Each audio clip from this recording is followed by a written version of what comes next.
स्तु पूज्यन्ते रमन्ते तत्र देवता। जहाँ नारियों का सम्मान है, पूजा की जाती है, वहाँ देवता निवास करते हैं। ऐसा सनातन है हमारा। और जैसे कि हम लोगों को पता है, हम सभी लोग यहाँ पर लव जिहाद के लिए एक विशेष कानून की मांग को लेकर यहाँ सारी हमारी दुर्गा वाहिनी माता शक्ति बहनें और सारे हमारे भाई, इसी वजह से हम लोग यहाँ पर इकट्ठे हुए हैं ताकि हमारी आवाज़ दूर तक जाए और लव जिहाद के लिए बहनों के लिए एक कानून की एक कड़ा कानून, ठोस कानून बनाया जाए। अभी तक हम लोग लव जिहाद को किस एंगल से देखते हैं? सिर्फ लव जिहाद यानी कि जो मुस्लिम लोग लव कर रहे हैं, प्यार कर रहे हैं और माँ बाप प्यार के बीच में दुश्मन है या समाज दुश्मन है, इसीलिए लव जिहाद का नाम दे दिया गया है और हमें इसीलिए रोका जाता है। आजकल के जो बच्चों की मानसिकता है लव जिहाद को लेकर सिर्फ यहीं तक सीमित है कि हमें अन्य समुदाय का व्यक्ति है इसलिए रोका जा रहा है, इसीलिए इसको लव जिहाद का नाम दिया जा रहा है। असल में जिहाद का अर्थ अगर हम लोग समझ लें तो सब समझ जाएंगे कि ये किस लिए और इसके लिए कड़ा कानून हम लोग क्यों चाहते हैं। खाली ये एक वास्तविक एक सिर्फ प्रेम ही नहीं रह गया है जिसको हम लोग लव जिहाद कह रहे हैं। महिलाओं को बहला फुसला कर अपने प्यार के मीठे जाल में फंसाकर उसके बाद जब उनका उपयोग किया जाता है, वो किस किस तरह से उपयोग किया जा रहा है, उसको हम लोग अब आपको मैं बताने वाली हूँ कि ये लव जिहाद है। लव जिहाद में तक हम सोचते खाली हिंदू और मुसलमान वाली बात है, नहीं, ये खाली हिंदू बेटियों के साथ नहीं हो रहा है।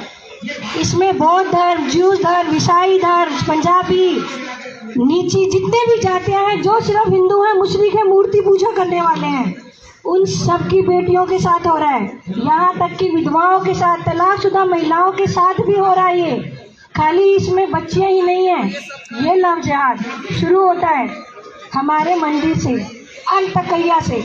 अल तकैया का अर्थ भी आप लोगों को मैं बता दूं, हमारी बहन बेटियों के साथ अन्य समुदाय के व्यक्ति लड़के कलावा बांध के तिलक लगा के हमारे मंदिरों में प्रवेश करते हैं, हमारे साथ मंदिरों में जाते हैं, पूजा पाठ करते हैं, पूरी तरीके से अपने आप को हिंदू दिखाते हैं। उसके बाद शुरू होता है इनका असली ड्रामा।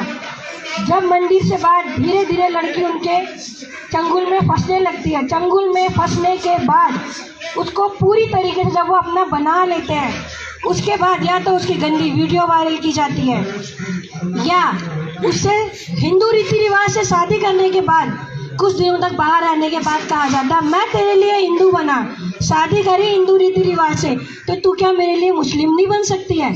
जब लड़की बोलती है कि तुम तो मुसलमान हो, तब वो ये जवाब मिलता है। लड़की को जब पता लगता है कि मैं गलत जगह फंस गई हूँ, वो विरोध करती है।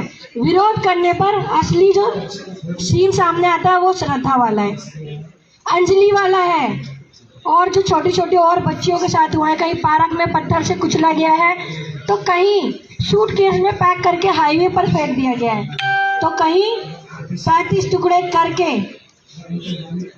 उसके अंदर फ्रिज में बंद करके उनको रख दिया गया है।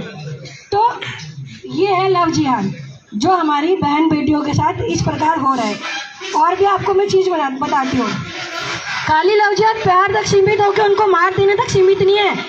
जो इसके पीछे का मेन षड्यंत्र है वो है हमारे हिंदुओं की जनसंख्या को कम करके अपने मंसूबों में कामयाब होना, भारत को इस्लामिक राष्ट्र बना के गजवाए हिंद की तरफ अपने आप को बढ़ाना, यानी भारत को हिंदुओं से मुक्त करके खुद अपनी जनसंख्या बढ़ाकर शासन करना।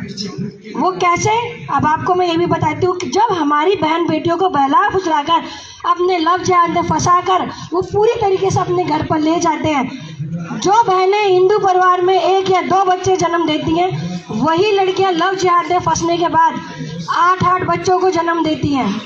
हमारा हिंदू परिवार का कुल खत्म हो गया 2 बच्चों पे, लेकिन जब हमारी एक बेटी अन्य समुदाय के परिवार में लव जिहाद में फंस के उनके परिवार में जाती है, तो वहाँ पर उनका कुल शुरू होता है। वहाँ पर 8-8 बच्चे पैदा होते हैं। एक व्यक्ति की 4-4 पत्नियाँ हैं एक परिवार के अंदर, 8 चौक 32 बच्चे होते हैं। अगर एक बच्चा लव जिहाद करके पकड़ा गया, मर्डर करके पकड़ा गया, खत्म भी हो गया, कोई बात नहीं, क्योंकि उनके तो बाकी के हैं 30-32 बच्चे तैयार बैठे हैं।